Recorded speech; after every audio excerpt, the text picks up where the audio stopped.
good series win. We got to win series from here on out. I think really good team effort. We had some kids fill in where, Connor McCullough, wasn't at his best, and he gutted out 4 innings. Tyler Ekberg was the story of the day for me.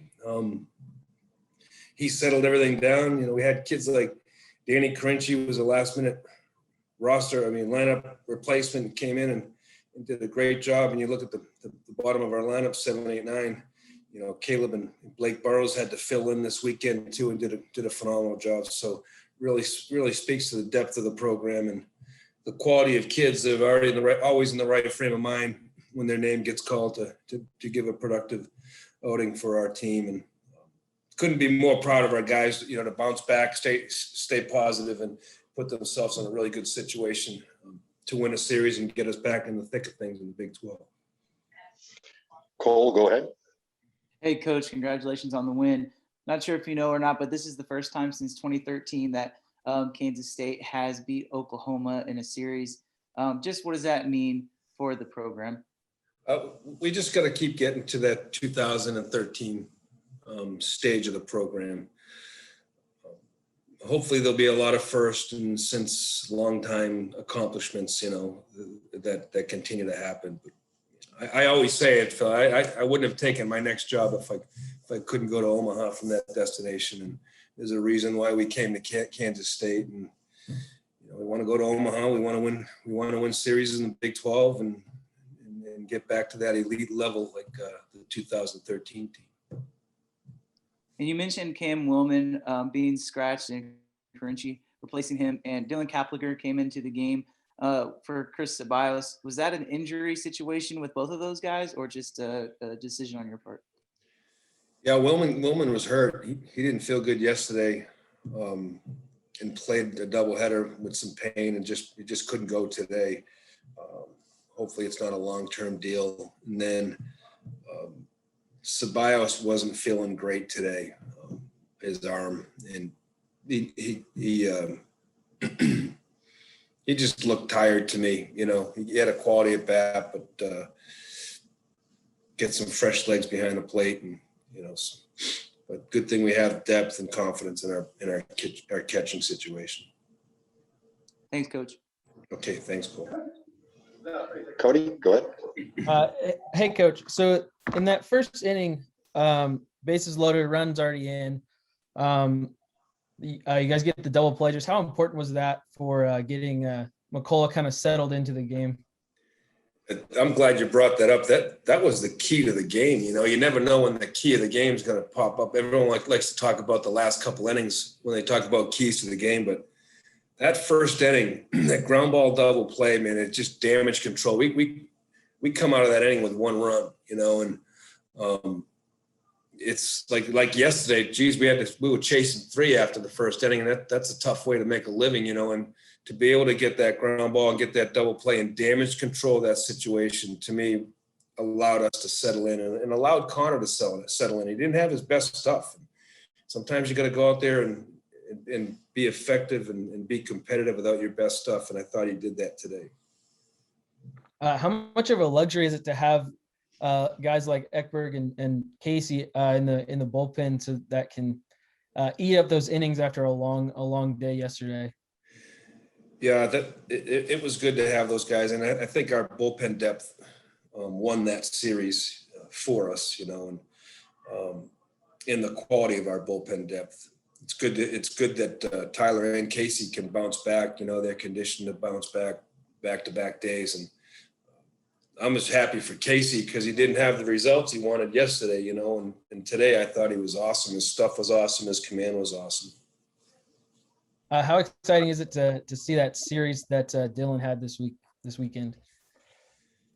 Yeah, we kind of take him for granted. He's been so productive for us all year long, his entire career, really, and like I told the team this morning, we loaded up the bases in game 2 and we had the right guy at the plate and we just didn't get the result. But, if that situation comes up 100 more times, I think me and everybody else in our program want to see Dylan Phillips at the plate for us just because there's no moment too big for him, and he works. His preparation allows him to slow down the moment and be productive. So, what a great day he had today, and great series he had the entire weekend.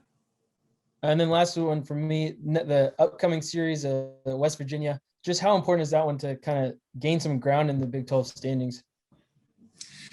We've been through the gauntlet the first 3 weekends, and I keep telling everybody these are really good teams, and the schedule's coming our way where I think our matchups are in our favor, especially playing at home. We got to take advantage of playing at home and playing well against West Virginia. It's our goal every weekend just to win another series, and it was good. I'm happy for our guys. We got one here this weekend, and on to West Virginia.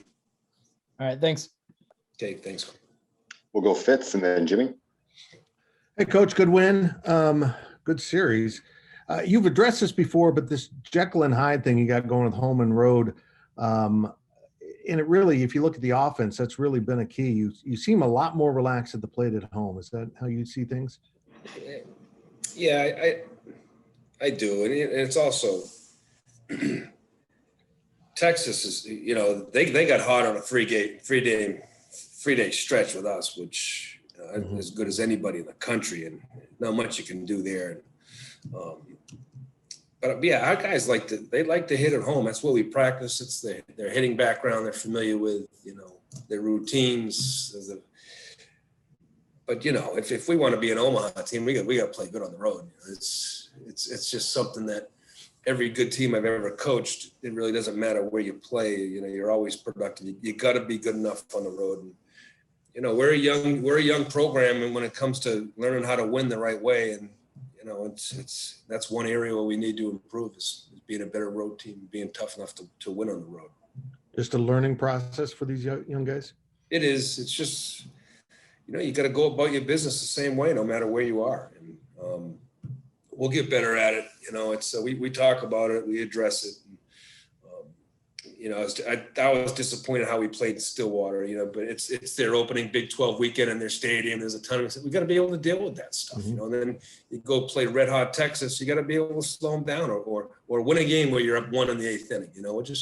We're not there yet, and like I told our guys, the learning curve's over, fellas, really, because we got to start making our move right now. And that was the message this week. And I thought we played well this weekend and put ourselves in position to win a game last night, and a lot of character there, and then show up today with energy. I mean, we played with energy for 2 straight days. Yesterday, those guys were at the park for 12 hours, and the most energy they had was in the last inning of the day, and that's tough to do. Cody touched on this, but you've had this road home cycle going with the Big 12 schedule. It's got to be good to have back-to-back home series with a chance to really redefine this team and season. That's why I thought it was a critical segment in our schedule when we got a 12-game home stretch, and like you said, back-to-back Big 12 weekends at home. It's you better take advantage of that when the schedule comes your way. It's time to play good and get back in the thick of things. And I thought we've done a good job with the first segment of that. Now it's we gotta play good next weekend. There's no ifs, ands, or buts about it. It's we gotta beat West Virginia in a series if we want to get back on track. And I'm all about going to the national tournament. I don't know about anybody else, so we got to keep winning series so we can do that. Thanks, Coach. Jimmy and then Kelsey. Hey, Pete, it's not just the program's first win over Oklahoma since 2013. It's their first win since you've been there, and given your personal history over at Oklahoma, I was wondering how that feels for you. Hey, if not for Oklahoma, I wouldn't be at Kansas State right now. So, and I love Kansas State. I don't get any more enjoyment out of beating Oklahoma than anybody else. Believe me, I get enjoyment of watching our kids play at a high level and win a series at home. I get motivated by good people and good things, and that doesn't apply to this case. See Phillips bounce back after, he came up huge in the first game of the series. Then last night it didn't go his way in the big moment. Then today he turns the game around with a 2-run home run. What does that say about him as an underclassman, being able to bounce back from a low point, a big moment, and then creating another high point in that situation? He had a crazy day yesterday. He went from hero in the afternoon to the guy who can't get it done at night, which was, you can only find that in baseball with a doubleheader. And this game is so hard, as long as you put yourself in the situation to execute properly, fundamentally, and to stay in the moment. And as long as you can do that, you win. Sometimes you get a hit, sometimes you don't. And he always does that. So that didn't surprise me that he came to the park today, had a great batting practice, had a great pregame. And, I told him before the game, I said, you're going to be in that situation again today. And I'm going to be happy because no moment is too big for you. And, sometimes you'll execute, sometimes you won't, but you'll be ready for it.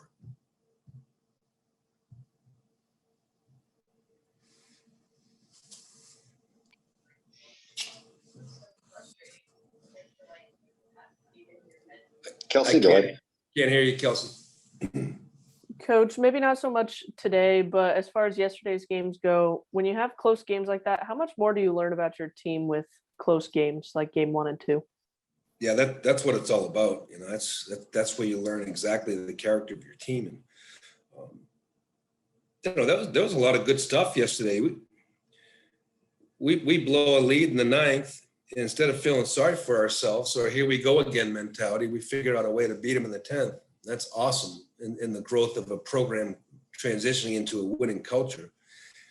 And then the second game, we lost, but we go down 6-0. And instead of panicking, I can find out what kind of team I have how we play when we're up or how we play when we're down by 5 or 6. And when you're up 5 or 6, the team with the killer instincts puts the other team away. When you're down 5 or 6, you still go about your business. You never panic. You give yourself a chance to get back in the game.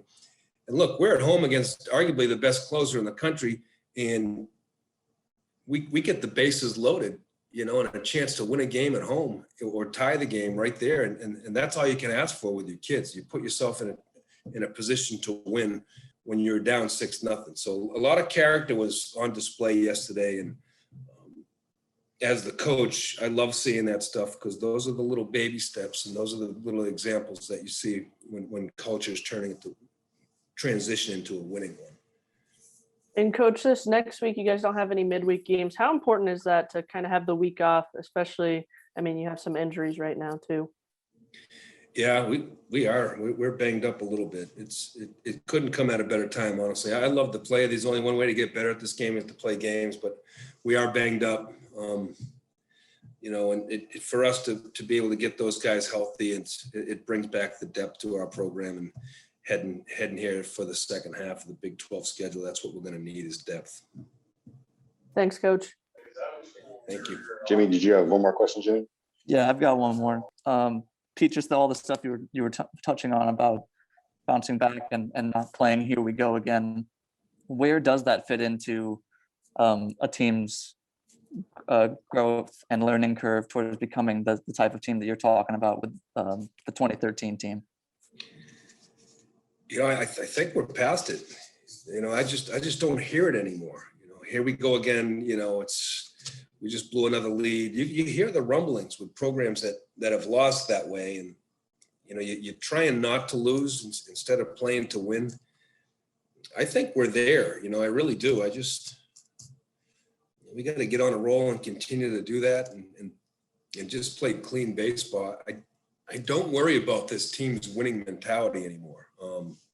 I would have at the beginning of the year. I was worried about it near the end of last year, because you just don't, if there's a transition period. And I've been around enough programs where we've done it, and this feels like it. The energy level, just positive vibe and playing to win mentality. It's ingrained. These guys are resilient. They can play after losses. They bounce back. They understand the big picture. Their work ethic is the same. Their preparation is the exact same. No one ever panics. We just got to start playing better.